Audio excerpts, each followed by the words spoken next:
Hi అండి అందరికీ. నేను చెప్పే టాపిక్ వచ్చేసి నేను యూట్యూబ్ ఛానల్ స్టార్ట్ చేసిన తర్వాత మానిటైజేషన్ అయ్యే వరకు నా ఎక్స్పీరియన్స్ అయితే మీతో షేర్ చేసుకుంటున్నాను. ఈ వీడియో అందరికీ యూజ్ అవుతుందని నేను చెప్పానండి. ఎందుకంటే ఇది అందరు తెలిసి ఉండొచ్చు, కానీ కొంతమందికి అయితే హెల్ప్ అవుతుంది. కొత్తగా యూట్యూబ్ ఛానల్ పెట్టుకోవాలి అనుకునే వాళ్ళ కోసం అయితే నేను చెప్తున్నాను. ఎందుకంటే వాళ్ళకైతే ఖచ్చితంగా హెల్ప్ అవుతుంది. ముందుగా వాళ్ళైతే ఎవరైనా సరే యూట్యూబ్ ఛానల్ పెట్టుకోవాలనుకునే వాళ్ళు వెంటనే అయితే యూట్యూబ్ ఛానల్ని క్రియేట్ చేసుకొని వెంటనే వీడియోస్ పెట్టడం కాదండి. మన యూట్యూబ్ తెలుగు వాళ్ళ అయితే చాలామంది టెక్ ఛానల్స్ అయితే ఉన్నాయి. చాలా మంచిగా ఎక్స్ప్లెయిన్ చేస్తున్నారు. వాళ్ళ వీడియోస్ అన్నీ విన్న తర్వాతనే మీరైతే యూట్యూబ్ ఛానల్ అయితే క్రియేట్ చేసుకోవాలని నేనైతే చెప్తున్నాను. విషయాలు ముందే కానీ ఏదైనా సరే చేసుకుంటూ వెళ్తే ఈజీనే అనిపిస్తుంది. స్టార్టింగ్లో అయితే చాలా హార్డ్ అనిపిస్తుంది. డైలీ అప్లోడ్ చేసుకుంటూ వెళ్తే ఇంకా మనకైతే కొంచెం వ్యూస్ వస్తుంటే అలా హ్యాపీ అనిపిస్తుంది. ఆటోమేటిక్గా మనం అయితే యూట్యూబ్ అనేది రన్ చేస్తూ ఉంటాము. కాబట్టి ఫస్ట్ అయితే స్టార్ట్ చేయండి. ఒక్కసారి అయితే టెక్ ఛానల్ వాళ్ళ వీడియోస్ అన్నీ చూసిన తర్వాత యూట్యూబ్ ఛానల్ అనేది క్రియేట్ చేసుకొని రన్ చేస్తే బాగుంటుంది. 2016లో అయితే యూట్యూబ్ ఛానల్ క్రియేట్ చేసుకున్నాను. కానీ నేనైతే కంటిన్యూస్గా వీడియోస్ పెట్టబట్టి అయితే 6 months అయితే అయ్యింది. ఇంకా నాదైతే 5 months అయితే దాటింది. ఆల్మోస్ట్ 6 months దగ్గరికి అయితే వచ్చిన తర్వాతనే నా ఛానల్ మానిటైజేషన్ అయ్యింది. కానీ అందరికీ ఇంతే టైం పడుతుంది అని నేను చెప్పలేను. చాలామంది తక్కువ టైంలో కూడా మానిటైజేషన్ చేసుకోవచ్చు. ఎలా చేసుకోవచ్చు, మానిటైజేషన్ కూడా తక్కువ టైంలో ఎలా చేసుకోవచ్చు అంటే నేనైతే నా ఎక్స్పీరియన్స్ చెప్తున్నాను. క్రియేట్ చేసుకున్న తర్వాత కంటిన్యూస్గా డైలీ ఒక లాంగ్ వీడియో అనేది అప్లోడ్ చేస్తే మాత్రం ఖచ్చితంగా మనకు 2-3 monthsలోనే అయితే మానిటైజేషన్ అవుతుందని నేను చెప్తాను.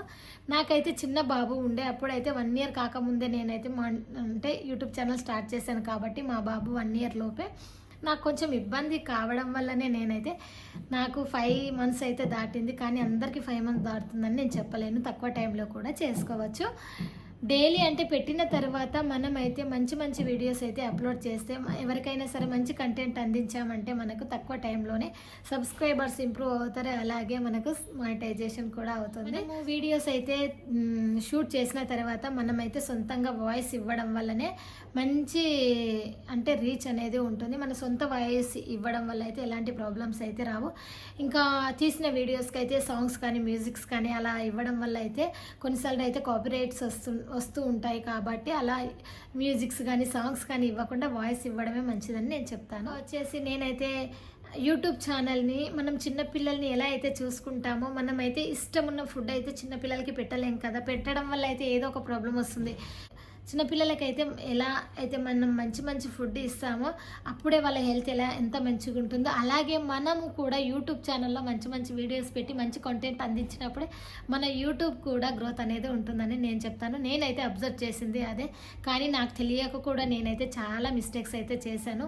వీడియోస్ పెట్టడం, కొన్ని షార్ట్స్ పెట్టడం, కాపీరైట్ రావడం వల్ల డిలీట్ చేయడం అలాంటివి అయితే చేశాను. కాబట్టి ఎప్పుడైనా సరే వీడియోస్ డిలీట్ చేయకముందే నేను ఇంకా ఈ వీడియోని అయితే డిలీట్ చెయ్యను ఇంకా అని ముందే డిసైడ్ అయ్యి ఏ మిస్టేక్స్ లేకుండా ముందే అన్నీ ఫిక్స్ అయిన తర్వాతనే వీడియో అయితే అప్లోడ్ చేయాలి. మళ్ళీ అయితే వీడియోస్ అప్లోడ్ చేయడం వల్ల అయితే అంటే మన ఛానల్కి అనేది గ్రోత్ తగ్గిపోతుంది. అలాగే ఇంప్రెషన్ కూడా తగ్గిపోతుంది. కాబట్టి మనమైతే ఎప్పుడైనా సరే పెట్టామంటే డిలీట్ చేయొద్దు. డైలీ ఒక వీడియో అప్లోడ్ చేశారంటే ఖచ్చితంగా వాచ్ అవర్స్ అయితే స్పీడ్గా పెరుగుతుంటాయి. అలాగే మనకు సబ్స్క్రైబర్స్ కూడా వస్తుంటారు. కాబట్టి ఇంకా 2-3 months లోపు అయితే ఖచ్చితంగా మానిటైజేషన్ చేసుకోవచ్చు. ఇలా వీడియోస్ అయితే అప్లోడ్ చేస్తుంటే మనకైతే షార్ట్స్ నుంచి కూడా మానిటైజేషన్ చేసుకోవచ్చు.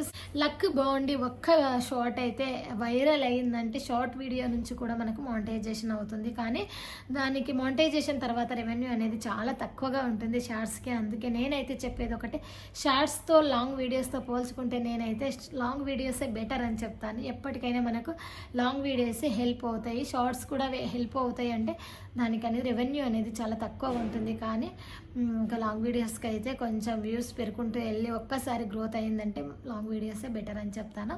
డైలీ పోస్ట్ చేయడం వల్ల మంచి మీకున్న టాలెంట్ అయితే మీరు అందించడం వల్ల అయితే గ్రోత్ ఉంటుంది. నాదైతే ఎక్కువగా గ్రోత్ లేదు, కానీ గ్రోత్ అవుతుందనే నేనైతే పాజిటివ్ థింకింగ్తోనే నేనైతే వీడియోస్ అప్లోడ్ చేసుకుంటూ వెళ్తాను. నేనైతే మా బాబు 1 ఇయర్ దాటింది కాబట్టి నేను స్టాండ్ పెట్టుకొని వీడియోస్ తీద్దామని లోపే మా బాబు వచ్చేసి ఇంకా స్టాండ్ తీసేయడము, ఫోన్ లాక్కోవడం ఇలాంటివి అయితే చేస్తున్నాడు. కాబట్టి నాకైతే కంటిన్యూస్గా వీడియోస్ అప్లోడ్ చేయడం అయితే కుదరట్లేదు. మ్యాక్సిమం నేను ట్రై చేస్తూ ఉన్నాను, నా వంతు ఇలా అప్లోడ్ చేసుకుంటూ వెళ్తున్నాను. మీ వల్ల అయితే నా ఛానల్ అయితే ఎంతో కొంత అయితే వ్యూస్ వస్తున్నాయి. థ్యాంక్ యూ సో మచ్ అండి. ఇలాగే నాకు సపోర్ట్ చేస్తూ నన్ను ముందుకు తీసుకెళ్ళాలని అనుకుంటున్నాను. నేను చెప్పేది ఒక్కటే అండి, మనం చిన్న పిల్లల్ని ఎలా అయితే చూసుకుంటామో అలాగే మన వీడియోస్ని, మన ఛానల్ని ఎలా చూసుకున్నామంటే ఖచ్చితంగా యూట్యూబ్లో మనకు అనేది సక్సెస్ అనేది ఉంటుందని నేను చెప్తాను.